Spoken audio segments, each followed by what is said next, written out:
The most powerful person in the room isn't the one speaking the most.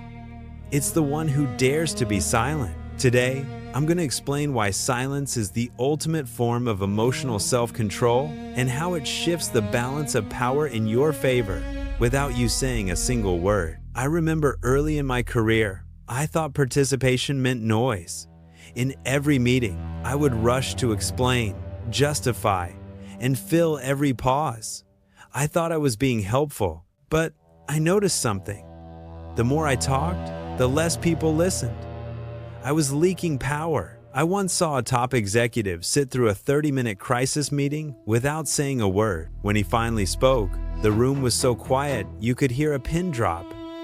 That's when I realized silence is not emptiness. It's focus. It's not about being shy. It's about being deliberate. Think of your words as a currency. If you flood the market with too much of it, the value drops. This is what Robert Greene refers to as law number 4. Always say less than necessary. When you are trying to impress people with words, the more you say, the more common you appear.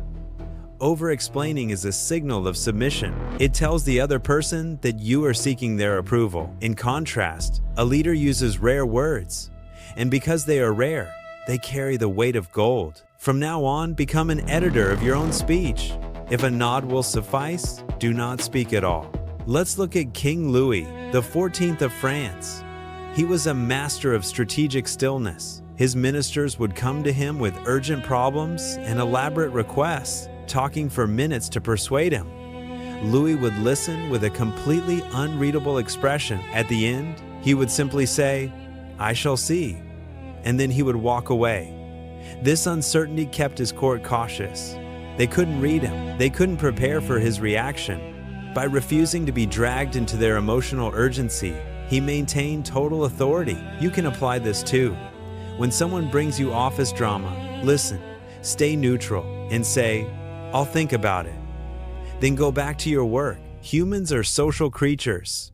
We are biologically programmed to fill empty spaces in conversation.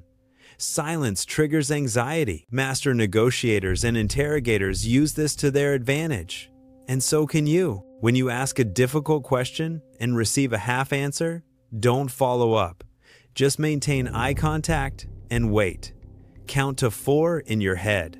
The other person will feel an immense psychological pressure to fill that silence.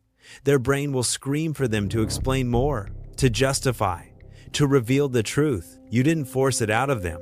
You simply gave them the space to reveal themselves. In business, he who speaks first loses. Imagine you're negotiating your salary. You state your number. Your boss says, "That's a bit high." The amateur panics and starts lowering their own price immediately. The master stays silent. They embrace the awkwardness. By staying quiet, you signal that you are comfortable with your request and willing to walk away. Let your boss be the one to break the tension. Let them be the one to offer a compromise. Silence is one of the strongest forms of leverage you have. You cannot become silent overnight.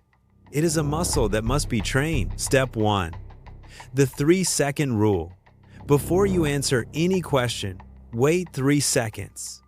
It makes you look thoughtful and gives your answer more weight. Step 2. Kill the fillers.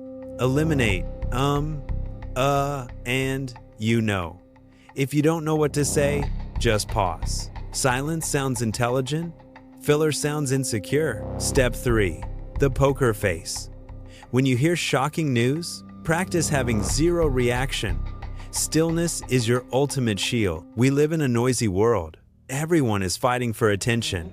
By choosing silence, you become the calm in the storm. You become the observer, not the performer. You are master of the words you have not spoken, but you are slave to the words you let slip. If this video made you realize the power of what you don't say, wait until you see what happens when you can't control what your body does show. In the next video, I'll be exposing something even more dangerous than talking too much. Unconscious emotional leakage. How your micro-expressions are giving away your secrets before you even open your mouth. Subscribe to stay ahead of the game. I'll see you in the next one.